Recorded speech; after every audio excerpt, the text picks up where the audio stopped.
Assalamualaikum warahmatullahi wabarakatuh. Mitra daya yang selalu berdaya dimanapun Anda berada. Apa kabar?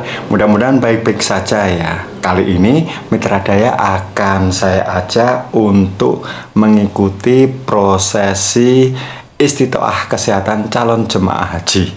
Istilah istitoah itu berarti mampu.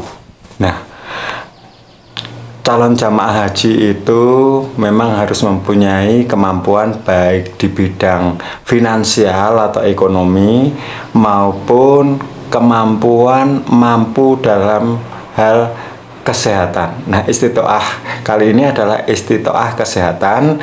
Maka calon jamaah haji akan menjalani prosesi pemeriksaan. Yuk kita ikuti bersama. Nah, pertama kita di puskesmas ini ya, di puskesmas Jambu kita melakukan pendaftaran. Kemudian setelah pendaftaran kita akan dilakukan serangkaian check up begitu ya.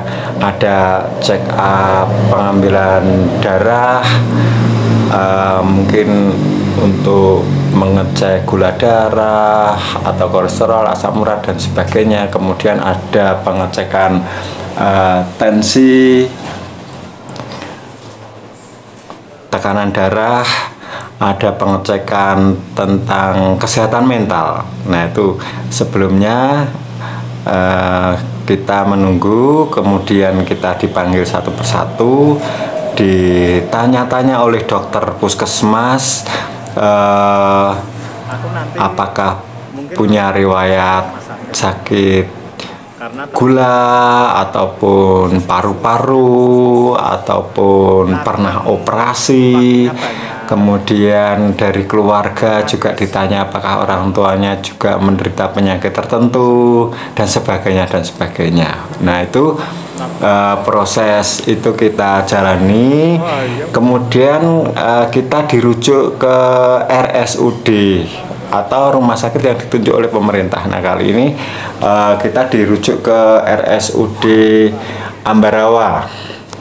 Nah, di dalam prosesi pengecekan ini calon jamaah harus puasa terlebih dahulu sebelum pemeriksaan pagi hari. Nah, puasa mulai jam 10 malam, hanya boleh minum air putih. Nah, ini kita sambil menunggu ya pengecekan. Kemudian untuk biaya, nah biaya ini jamaah haji tidak disubsidi dari pemerintah seperti BPJS dan lain sebagainya, tetapi harus mandiri, yaitu membayar cash. Nah, biaya di puskesmas ini masing-masing kecamatan beda ya. Jadi ada yang puskesmasnya itu nekel atau beberapa pemeriksaan, ada yang langsung di RSUD. Nah, untuk kecamatan Jambu ini biaya pendaftaran 40.000, kemudian untuk pengambilan sampel darah di laboratorium itu 67.000, kemudian untuk kesehatan mental 15.000, sehingga totalnya sekitar 127.000. Nah, ini kemudian kita diberi rujukan untuk pemeriksaan lanjutan ke RSUD.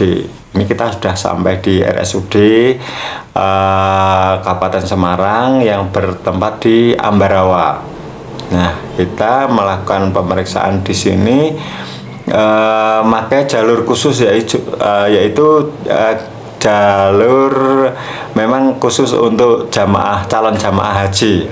Jadi setiap hari itu terjadwalkan dari kecamatan Jambu misalnya ada 7 orang, dari kecamatan yang lainnya berapa orang begitu, sehingga memang pemeriksaannya ini tidak campur dengan pasien umum. Nah, kita di RSU ini pemeriksaannya adalah pemeriksaan radiologi. Ini di radiologi ronsen ya.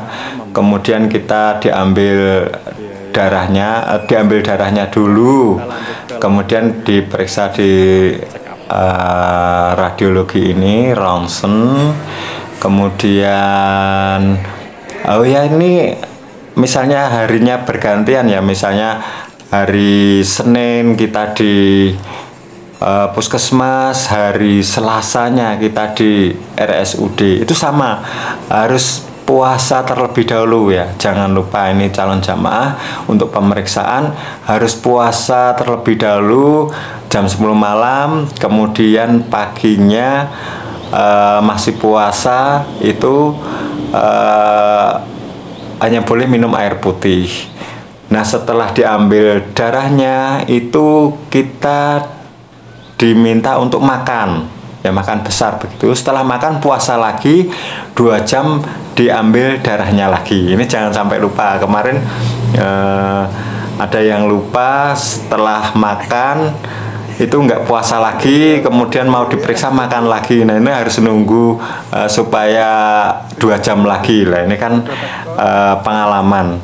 Setelah makan ternyata puasa lagi 2 jam baru diambil sampel darahnya lagi begitu. Ini pemeriksaan di RSUD ya kira-kira setengah harian lah ya. Nah, ini biayanya bermacam-macam, masing-masing calon jamaah berbeda dengan rekomendasi dari dokter puskesmas tadi apa saja yang harus dicek. Sehingga kalau dari teman-teman itu ada yang berbiaya 485, ada yang berbiaya 545, ada yang berbiaya 580, ada yang berbiaya 605. Nah, ini berbeda-beda tingkat rekomendasinya ya. Kira-kira untuk istiqtoah ini mungkin harus sedia cadangan uang itu untuk calon jamaah haji sekitar 800 sampai 1 juta lah ya. Sambil untuk jaga-jaga barangkali ada hal-hal yang perlu diulang lagi pemeriksaannya atau yang lainnya.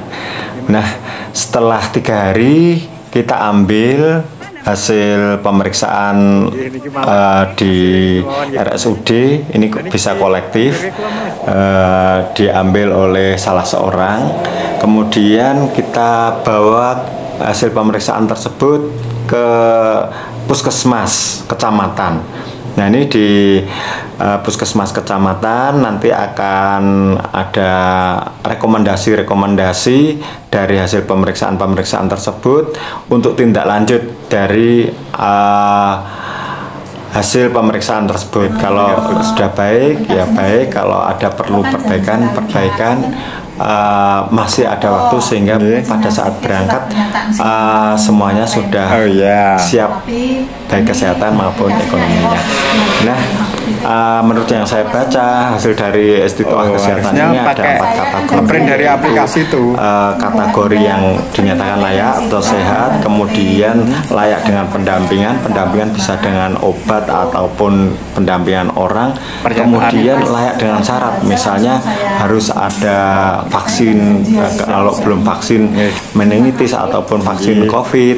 Kemudian yang terakhir yang keempat adalah tidak layak kesehatan karena apabila dipaksakan justru membahayakan dari calon jemaah tersebut, misalnya menderita penyakit-penyakit yang serius begitu. Oke, sampai di sini dulu istiqtoah kesehatan. Sampai ketemu lagi di seri berikutnya. Wassalamualaikum warahmatullahi wabarakatuh. Jangan lupa like, komen, dan subscribe ya. Kemudian terima kasih telah menonton.